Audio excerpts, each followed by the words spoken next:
नमस्कार, मैं सुलभ कुमार शर्मा और छत्रपति में आज आप सबका स्वागत करता हूँ। आज हम लोग देखिए पढ़ाई करेंगे नहीं, सिर्फ जो एग्जाम्स आने वाले हैं उसके बारे में थोड़ा बहुत डिस्कशन करेंगे।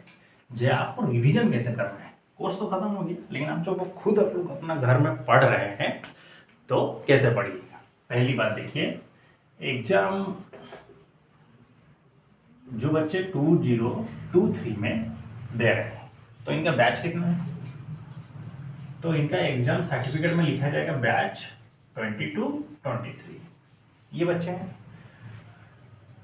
आईसीएसई के हों या फिर सीबीएसई के बच्चे हों। एग्जाम कब से शुरू होने वाला है? 27 फरवरी से एग्जाम शुरू होने वाला है, 27 फरवरी से। तो सीधी सी बात है बच्चों या फिर स्टूडेंट्स लोग या फिर स्टूडेंट फ्रेंड्स, अच्छा रहेगा ये बोलना स्टूडेंट फ्रेंड, ये बोलना ज़्यादा अच्छा रहेगा। बच्चों, स्टूडेंट्स, इससे बोलने से अच्छा यही बोलना अच्छा रहेगा स्टूडेंट फ्रेंड्स, ठीक है। क्योंकि हम लोग ना गुरु की बात मानते हैं, नेचुरल चीज़ है, या फिर हम लोग घर वालों की बात मानते हैं, किसी की बात मानते तो है नहीं। एक आदमी है जो हम लोग का हर एक की लाइफ में एक होता है जिसका नाम है फ्रेंड, उसी का ही बात ज़्यादा मानते हैं, तो उसी के हिसाब से ही सुनिए। 27 फरवरी से एग्जाम शुरू होने वाला है, आईसीएसई बच्चे हों या फिर सीबीएसई के बच्चे, दोनों का। अब इन दोनों का बोर्ड एग्जाम्स है, आज यूजुअल नॉर्मल जैसे चल रहा था वैसे ही है। लेकिन जो एचएससी के जो बच्चे हैं उड़िया मीडियम, ओके, ये जो बच्चे हैं इनका एग्जाम शुरू होने वाला है मार्च 10 से, जो कि टर्मिनल 2 एग्जाम है, टर्म 2 का एग्जाम है, लेकिन इनका चेंज हो गया है, टर्म 1 टर्म 2 होकर के एग्जाम हो रहा है और दोनों को एवरेज करके मार्क दिए जाएंगे बोर्ड से। इनका चेंज हो गया, लेकिन इन दोनों का सीबीएसई का हो या फिर आईसीएसई का हो, इनका चेंज हुआ नहीं। तो करिए कैसे, देखिए आज डेट हो गया कितना, 10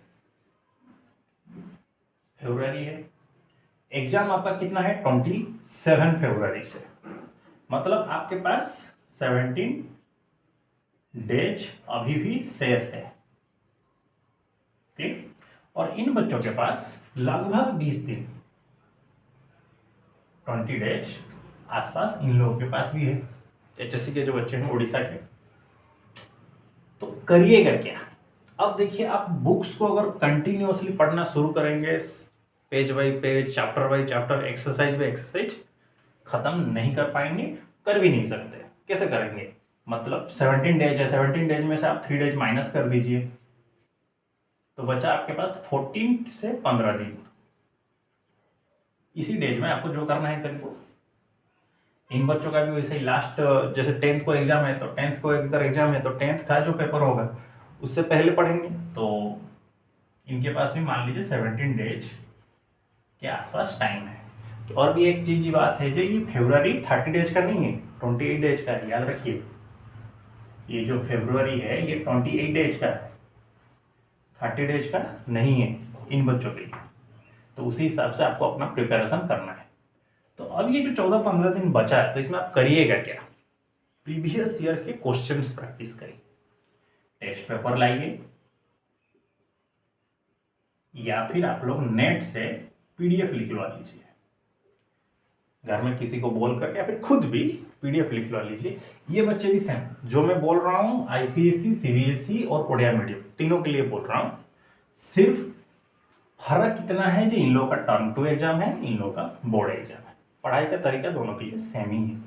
लेकिन इन बच्चों के लिए हम ज़्यादा ऑनलाइन पर दिमाग नहीं लगाए हैं, ध्यान नहीं दिए हैं। कोशिश करेंगे इनके लिए कुछ करने के लिए, अगर बच्चे कमेंट करके पूछेंगे तो, अगर बच्चे कमेंट्स करके पूछेंगे तो, या फिर कॉल करके, जैसे कि 8249538624, ये मेरा कॉन्टैक्ट नंबर है। इसी नंबर पर अगर आप कॉल करके हमसे पूछेंगे तो हम लोग एचएससी के बारे में आगे बढ़ेंगे, नहीं तो न्यू सीजन से हम लोग स्टार्ट करेंगे।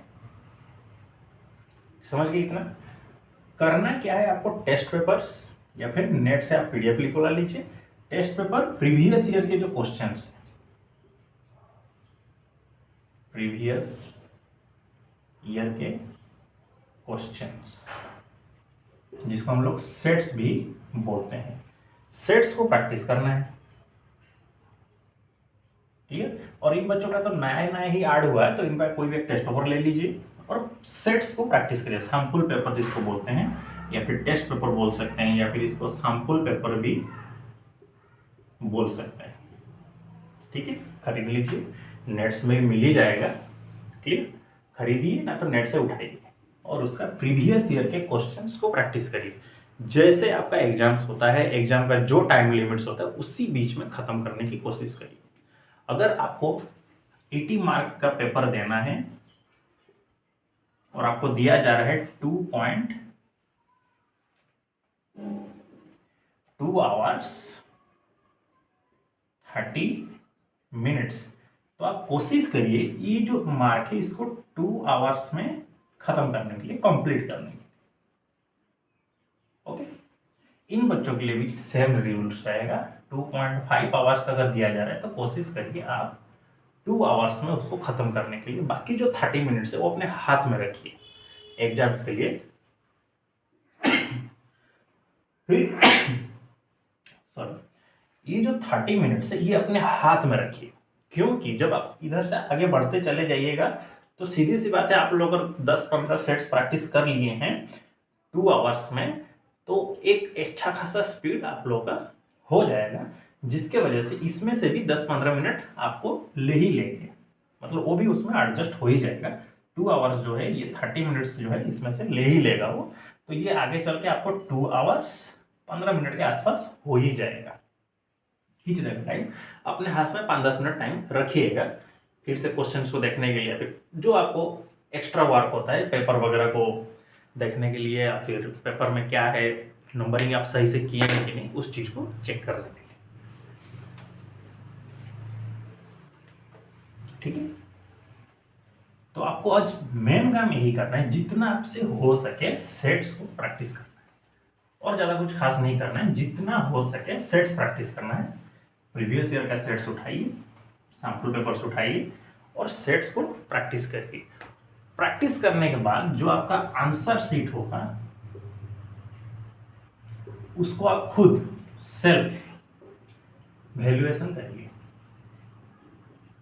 ठीक है। खुद उसको आप वैल्यूएशन करिए। अब दोस्त यारी आप छोड़ दीजिए, अब दोस्त यारी का टाइम जा चुका है। जी आप उस आंसर शीट निकाले, अपने दोस्त को दे दिए, वो आपका वैल्यूएशन करेगा, आप उसका करिएगा, वो काम खत्म। सेल्फ वैल्यूएशन करिए। तो इससे आपको नोटिस ये करना है आपका अगर रॉन्ग हो रहा है कहां पर हो रहा है, ठीक है। आंसर अगर सही है क्या उससे भी और अच्छा हो सकता है। हैंडराइटिंग आप उसको देखिए, अपना हैंडराइटिंग क्या आप और सुधार सकते हैं। देखिए पहले से अगर आपका हैंडराइटिंग बहुत खराब है, या फिर बुरा है, या फिर घटिया है, अब 10 दिन में आप कुछ नहीं कर सकते, जैसा है वैसे ही। आपको ज्यादा दिमाग इसमें नहीं लगाना है, ज्यादा दिमाग इसमें लगाना है जो रॉन्ग हो रहा है, कहां पर रॉन्ग हो रहा है। और देखिए जो क्वेश्चन तैयार होता है बोर्ड की तरफ से, उसका अपना एक पैटर्न होता है, ठीक है। उस पैटर्न को आप थोड़ा फॉलो करिए, जी किस पैटर्न में क्वेश्चंस अरेंज होकर के आ रहे हैं, अरेंज होकर के आ रहे हैं, कौन सा चैप्टर से ज्यादा क्वेश्चंस आ रहे हैं, कौन सा चैप्टर से कम क्वेश्चंस आ रहे हैं, और किस तरह के क्वेश्चंस आ रहे हैं। तो उसका अपना एक पैटर्न होता है, उस पैटर्न को भी थोड़ा आप फॉलो अप करिए तो सही रहेगा। तो इससे क्या होगा, एक दो चीजों से करने से आपका थोड़ा स्पीड भी अच्छा हो जाएगा, पेपर लिखने का तरीका भी डेवलप हो जाएगा, और एक सेल्फ कॉन्फिडेंस नाम का एक चीज होता है, ये बहुत कम क्लियर हो जाएगा आपका, ठीक है। ये क्लियर हो जाएगा, क्लियरली आप एग्जाम हॉल में जा सकेंगे, आपको डर और कुछ नहीं लगेगा। ज्यादातर बच्चों को एग्जाम हॉल में डर लगता है, डर नहीं क्या बात है, आप प्रैक्टिस किए हैं लिखिए। और अगर आप प्रैक्टिस किए ही नहीं है, साल भर पूरा बर्बाद करके रख दिए हैं, तो आप क्या करिए। अभी ये जो मैं बोल रहा हूँ 10-15 दिन में आपको क्या करना है वही बोल रहा हूँ, लेकिन आपका अपना खुद का एक स्टडी का स्ट्रैटेजी होगा, उसी को आप फॉलो करिएगा और थोड़ा उसमें चेंजेस ला लीजिएगा, ठीक है। लेकिन अगर पर्सनल होगा, आपको लग रहा है जो आप जो पर्सनल स्ट्रैटेजी बनाए हैं वो कई मायनों में इससे बेहतर है या फिर बेटर है, तो कोई चेंजेस करने की जरूरत नहीं है, ठीक है। लेकिन आप अगर पूरा 1 साल पूरा बर्बाद कर चुके हैं, पूरा डैमेज। ठीक है, तो सीधी सी बात है, आप 10 दिन में क्या करिएगा? ठीक है, क्या करिएगा? ज़्यादा से ज़्यादा आप पास हो जाइएगा, लेकिन गुड परसेंटेज ऑफ मार्क ये अचीव करना मतलब नेक्स्ट टू इम्पॉसिबल। आप पास हो सकते हैं ये 10 दिन में, ठीक है, आप इतना स्ट्रैटेजी अगर कर लीजिएगा तो आप पास तो हो जाइएगा, लेकिन ये जो सेकंड वाला चीज है इसको अचीव करना नेक्स्ट टू इम्पॉसिबल, मतलब इम्पॉसिबल है।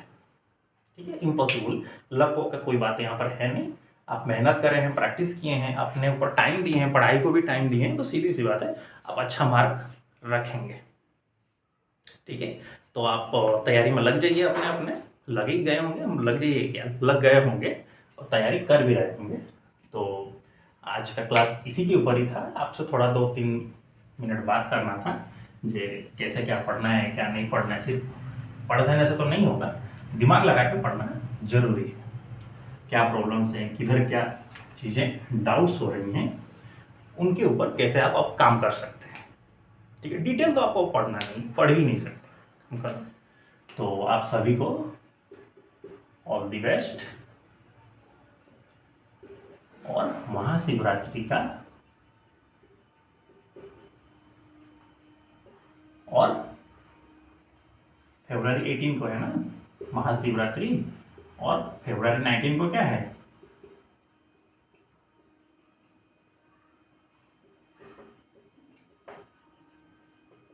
शिवाजी का जयंती, छत्रपति शिवाजी महाराज का जयंती है। ठीक है, तो आप इन दोनों डेट्स को याद रखिए, और ऑल द बेस्ट अपने एग्जाम्स के लिए, और महाशिवरात्रि के लिए, और श्री छत्रपति शिवाजी महाराज की जयंती के लिए आप सभी को एडवांस ढेर सारी शुभकामनाएं। ठीक है, ढेर सारी शुभकामनाएं, और एग्जाम्स के लिए अब आगे बढ़िए। क्लियर, सब कुछ छोड़ चुके होंगे, हमको याद है। मोबाइल्स वगैरह से थोड़ा दूरी बना लीजिए, ऑनलाइन में जितना कम वक्त जाया कीजिएगा उतना ही अच्छा है, जितना कम हो सके बस, उससे ज़्यादा नहीं। तो मिलते हैं हम लोग नेक्स्ट क्लासेस में, तब तक के लिए सी यू नेक्स्ट। जय हिंद, नमस्कार। अपना सेहत का ध्यान रखिए और एग्जाम का ख्याल रखिए। ठीक है, चलिए।